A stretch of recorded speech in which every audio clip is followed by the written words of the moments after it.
ഈ ഒരു മുളക് ചട്നി ഉണ്ടാക്കി സൂക്ഷിക്കുകയാണെങ്കിൽ രാവിലത്തെ തിരക്കിനിടയിൽ കറി ഉണ്ടാക്കി പ്രയാസപ്പെടേണ്ടി വരില്ല. ഇത് ഇഡലി, ദോശ, ചപ്പാത്തി, പഴം പുഴുങ്ങിയത്, കപ്പ, ചക്ക എന്ന് വേണ്ട എല്ലാത്തിൻ്റെയും കൂടെ നല്ലൊരു കോമ്പിനേഷനാണ്. ചോറിൻ്റെ കൂടെ ആണെങ്കിലും ഈ ഒരു കൂട്ടാനുണ്ടെങ്കിൽ മറ്റ് കറികളുടെ ഒന്നും ആവശ്യം വരില്ല. അപ്പോൾ ഈ മുളക് ചമ്മന്തി ഉണ്ടാക്കുന്നതിന് വേണ്ടി ഒരു 10 വറ്റൽമുളക് ഞാൻ എടുത്തിട്ടുണ്ട്.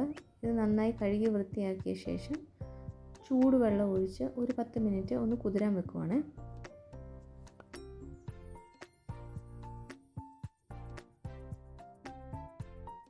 അതിനുശേഷം കുറച്ച് പുളി എടുത്ത് ഇതുപോലെ കുറച്ച് പുളി എടുത്ത് അത് കുറച്ച് വെള്ളം ഒഴിച്ച് ഒന്ന് അലിയാൻ വെക്കാം. പിന്നെ ഞാൻ ഇതിനായിട്ട് ഇതുപോലൊരു മീഡിയം സൈസ് സവോളയാണ് എടുത്തിരിക്കുന്നത്. സവോളയ്ക്ക് പകരം ചെറിയുള്ളിയും ഉപയോഗിക്കാം. ചെറിയുള്ളിയാണെങ്കിൽ ഒരു 10 ചെറിയുള്ളി.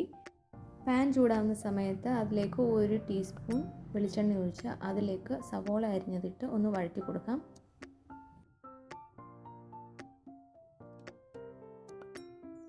ശേഷം ഇതിലേക്ക് ഒരു 3 അല്ലി വെളുത്തുള്ളി ഇടാം. ഇത് വലിയ വെളുത്തുള്ളി ആയതുകൊണ്ടാണ് 3 അല്ലി എടുത്തത്. ചെറുതാണെന്നുണ്ടെങ്കിൽ ഒരു 5-6 വരെ ഇടാം.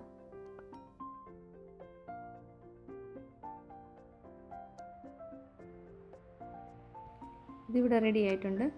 ഇനി ഒരു മിക്സിയുടെ ജാറിലേക്ക് സോക്ക് ചെയ്ത് വെച്ചിരിക്കുന്ന വറ്റൽമുളക്, വഴറ്റിയ ഉള്ളി, പുളിവെള്ളം, ഉപ്പ് ഇവ ചേർത്ത് ആവശ്യത്തിന് വെള്ളവും ചേർത്തൊന്ന് അരച്ചെടുക്കാം.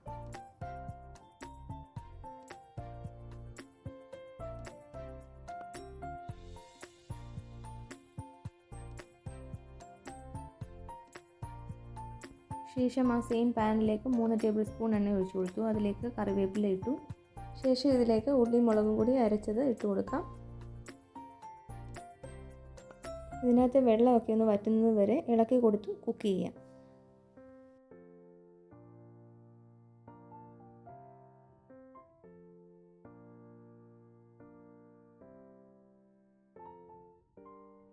ഞാനിതിലേക്ക് കുറച്ച് ശർക്കരയും കൂടെ ചേർക്കാറുണ്ട്. ഇതിപ്പോൾ 1 ടീസ്പൂൺ പൊടിച്ച ശർക്കരയാണ് ചേർക്കുന്നത്.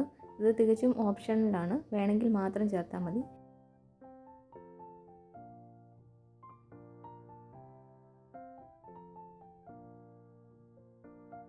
ഇപ്പോൾ ഇതിലെ വെള്ളമൊക്കെ വറ്റി വന്നിട്ടുണ്ട്. ഇത് എണ്ണയൊക്കെ തെളിഞ്ഞെളിഞ്ഞ് വന്നിട്ടുണ്ട്.